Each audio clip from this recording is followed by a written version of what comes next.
It is very hot. I'm sweating a lot. Right now, I'm swimming within my clothes.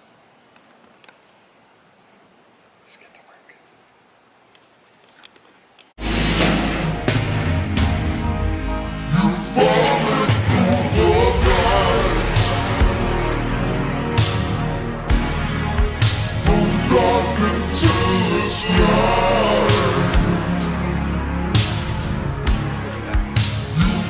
We're here again. This time in the front end. I already did a little bit of work behind the scenes. I detached the fenders for the most part. They're hanging by one bolt, just enough that I can get between them and feed the wires through the eye sockets. In terms of the wiring, I'm going with the same that I was doing before. So the purple is the night light, orange is right, blue is left. Now with the headlight, I'm going with it's a 12 gauge yellow wire, because you know, like the sun's yellow, or it's commonly depicted as being yellow. So yellow headlights, I'm going to run them, meet them here, and then go back into the actual car. And with the grounding, I'm thinking about going with the 12 gauge brown. Brown is ground. Just for the sake of handling the current. And then another thing I'm going to do, the green wire. This is for the fog lights, which when the time comes, I will manufacture a bumper for the front, and then I'm going to have the two fog lights. You know, the classic style round one like that, spaced out here. So I'll probably either run the wire through here, but other than that, it's going to be a pretty straightforward day. I'm going to continue using that snake skin and get everything nice and pretty, and we'll get to work. Because I didn't really think about checking what the wires on here were assigned to, or what function they served. I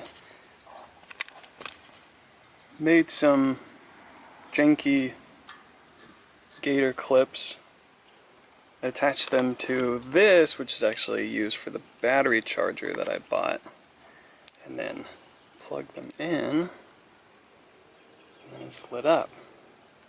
So I tested it, I propped it up this way, and then pointed it into my garage, and then trying to do my best of keeping it in one position, propped up, I touched both of these together and found out that yellow wire is the normal and white is the bright.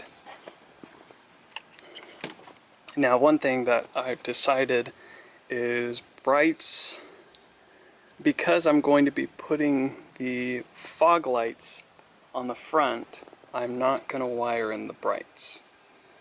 And my reasoning for it is I'm lazy, and that's it. Maybe in the future, when I upgrade the headlight to something a little bit better, maybe I will tackle it then. But for now, I don't really, from what I've driven, night country roads, brights aren't extremely necessary. And then if I were in need of extra light, I would have the fog lights. So, yeah.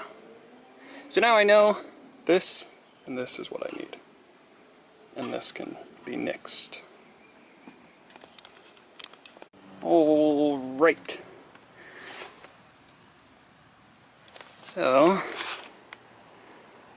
been doing a little bit of kind of mock work, doing almost like an emulation of what is to come. You may see a little bit of a pattern here, and I will give you a little bit of a refresher and also a little bit of upgrade. So, starting on this side, you have your blue left, midnight purple nightlight. You have your headlight, yellow like the sun. Brown is ground.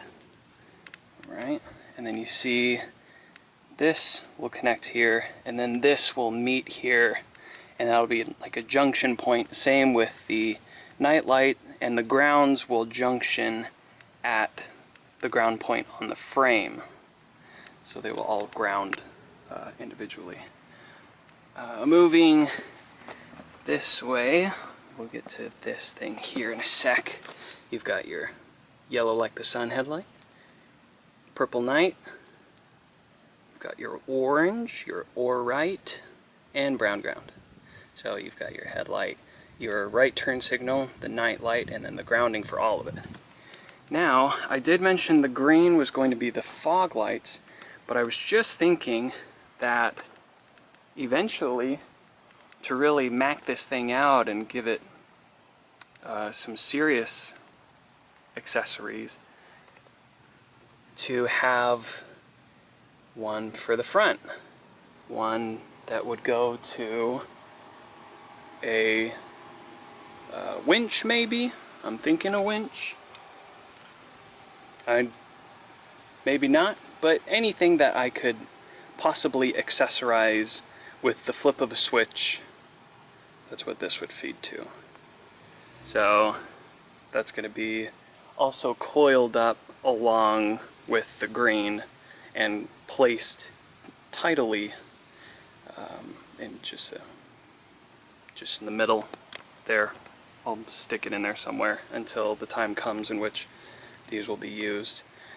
Just thinking now, I need to run a ground to the front as well. So I'll have a third one that will come and join this group here. So essentially this is how it's going to be set up. I'm going to run that wire housing, the snakeskin up to there. I'll have the snakeskin go to there, snakeskin go to where that junction is all there. These here are going to be independent, so I don't know whether to just keep them bare and have them just right in the front, or to actually have separate snakeskin for them. Also, just for the fact that I don't know how long I'll need this, so I might just leave this zip tied together. But we'll get to work.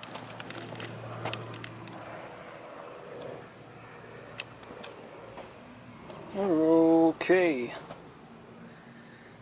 That took a little bit longer than I wanted to, especially with the heat right now. But I got everything hooked up. In here, you see my splices where I connected these together.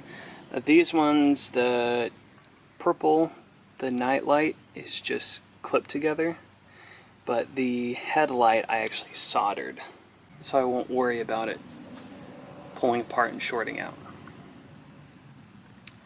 The next thing to do is to install it.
the lights back in. One thing I need to do before I really get out on the road is adjust these, because I was messing with them a bit when they were out of the sockets, and so they're a little wonky. We look in here. I've got this all tidied up. Keep it there for the time being. And then another thing that I forgot to route this way, which is totally fine, is the fuel sender. So this will just go straight up that way, simple enough. And then also these cables go to the brake switch. That one I just send it right up into the car. There's no reason to do any fancy whatevers. I'll just zip tie them when I'm fully satisfied with the placement. Okay, I got the fenders all put back on. Really, there's a big mess of cables underneath the dashboard, which will soon be trimmed back, plugged in, and powered up. But I'd say I'm a couple work days shy of that actually happening. There are little bims and bobs, kinks and wrinkles I gotta take care of prior to that. But as it is now, if anything goes wrong from how it's wired, I did it myself, so I have myself to blame. But the way it's plugged in, the way it's set up, should work. So until then, I'm still fighting with the coding with the Arduino. I think my cheap Arduino, that wasn't the name brand Arduino, there's some issue with it that I just ended up buying an actual Arduino. So I'm going to see if that's the issue. I have some other things I need to fight with, but the coding as it stands right now only needs a couple little modifications, but it should be working as a plug-and-play sort of thing. So once that happens, that's when I can really jump into getting this fully finished. So until then, like and subscribe. Only 93% of you are not subscribed. So if you are a part of that 93%, if you are watching this right now and you're saying, oh, hit that subscribe button. You might learn something. I'm definitely learning stuff. And until next time, stay rusty.